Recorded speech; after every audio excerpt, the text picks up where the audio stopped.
ರಾಜ್ಯ ಸರ್ಕಾರದ ನೇಮಕಾತಿ ಪ್ರಕ್ರಿಯೆಯಲ್ಲಿ ಉಂಟಾಗಿರುವ ವಿಳಂಬವನ್ನು ಖಂಡಿಸಿ ಇಂದು ಕಲಬುರಗಿಯಲ್ಲಿ ಎಕೆಎಸ್ಎಸ್ಸಿ ಸಂಘಟನೆಯ ನೇತೃತ್ವದಲ್ಲಿ ಪ್ರತಿಭಟನೆ ನಡೆಯಿತು.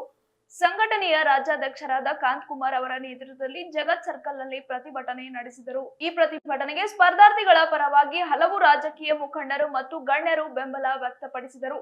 ಮಾಜಿ ಶಾಸಕರು ಹಾಗೂ ಜೆಡಿಎಸ್ ರಾಜ್ಯ ಕಾರ್ಯದರ್ಶಿಗಳಾದ ದೊಡ್ಡಪ್ಪ ಗೌಡ, ಎಸ್ ಪಾಟೀಲ್ ನರಗೂಳಿ, ಭಾಜಪಾದ ಕಲಬುರಗಿ ಜಿಲ್ಲಾ ಮಾಜಿ ಅಧ್ಯಕ್ಷರಾದ ಶಿವರಾಜ್ ಪಾಟೀಲ್ ರದ್ದೇವಾಡ್ಗಿ ಹಾಗೂ ಜ್ಞಾನ ಯೋಗಿ ಶ್ರೀ ಸಿದ್ದೇಶ್ವರ ಗ್ರಂಥಾಲಯದ ನಿರ್ದೇಶಕರಾದ ಚಂದ್ರಶೇಖರ್ ಪಾಟೀಲ್ ಅವರ ಸಹಕಾರದಲ್ಲಿ ಈ ಹೋರಾಟಕ್ಕೆ ಹೆಚ್ಚಿನ ಬಲ ದೊರೆಯಿತು. ಜೇವರ್ಗಿಯಿಂದ ನೂರಾರು ನಿರುದ್ಯೋಗ ಯುವಕರು ಪ್ರತಿಭಟನೆಯಲ್ಲಿ ಭಾಗವಹಿಸಿದರು. ಇಂದು ಬೆಳಗ್ಗೆ 9:30ಕ್ಕೆ ಜೇವರ್ಗಿಯ ಸಿದ್ದೇಶ್ವರ ಗ್ರಂಥಾಲಯದ ವಿದ್ಯಾರ್ಥಿಗಳು ಹಾಗೂ ಸುತ್ತಮುತ್ತಲಿನ ಗ್ರಾಮಗಳ ಯುವಕರು ಸೇರಿ ಕಲಬುರಗಿಯ ಪ್ರತಿಭಟನೆಯಲ್ಲಿ ಪಾಲ್ಗೊಳ್ಳಲು ಹೊರಟರು.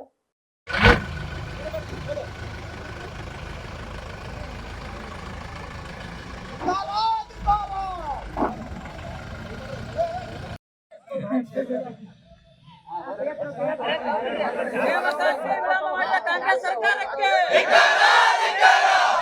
ವಿಳಂಬ ಮಾಡಿದ ಕಾಂಗ್ರೆಸ್ ಸರ್ಕಾರಕ್ಕೆ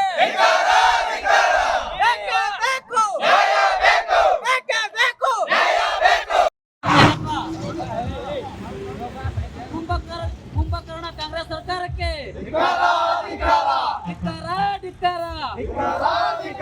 ಕುಂಭಕರ್ಣ ಕಾಂಗ್ರೆಸ್ ಸರ್ಕಾರಕ್ಕೆ. ಆತ್ಮೀಯ ಸ್ಪರ್ಧಾರ್ಥಿಗಳೇ, ನಿಮಗೆ ತಿಳಿದಿರುವ ಹಾಗೆ ಇಂದು ಕಲಬುರಗಿಯಲ್ಲಿ ಅಕ್ಸಾ ಸಂಘಟನೆಯ ರಾಜ್ಯ ಅಧ್ಯಕ್ಷರಾದ ಕಾಂತಕುಮಾರ್ ಸರ್ ಅವರ ನೇತೃತ್ವದಲ್ಲಿ ನೇಮಕಾತಿ ವಿಳಂಬ ಹಾಗೂ ಸರ್ಕಾರ ಮಾಡುತ್ತಿರುವಂಥ ಫಲತಾಯಿ ಧೋರಣೆಯ ಕುರಿತು ಇಂದು ಸ್ಪರ್ಧಾರ್ಥಿಗಳು ವಿವಿಧ ತಾಲೂಕು ಜಿಲ್ಲೆಗಳಿಂದ ಆಗಮಿಸಿ ಜಗತ್ ಸರ್ಕಲ್ನಿಂದ DC ಕಚೇರಿವರೆಗೆ ಬೃಹತ್ ಪ್ರತಿಭಟನೆ ಮಾಡಿ ಜಿಲ್ಲಾಧಿಕಾರಿಗಳಿಗೆ ಮನವಿ ಪತ್ರವನ್ನು ಇವತ್ತು ಕೊಡಲು ನಿರ್ಧಾರ ಮಾಡಿದ್ದು. ಆತ್ಮೀಯ ಸ್ಪರ್ಧಾರ್ಥಿಗಳೇ, ಬಿಜಾಪುರ ಕ್ರಾಸ್ ಹತ್ತಿರವಿರುವ ಜ್ಞಾನಯೋಗಿ ಸಿದ್ದೇಶ್ವರ ಗ್ರಂಥಾಲಯ ಹತ್ತಿರ ಪ್ರಸ್ತುತ ಇನ್ನೇನು ಅರ್ಧ ಗಂಟೆದಲ್ಲಿ 9:00ವರೆಗೆ ಇಲ್ಲಿಂದ ವೆಹಿಕಲ್ ವ್ಯವಸ್ಥೆ ಇರ್ತದೆ.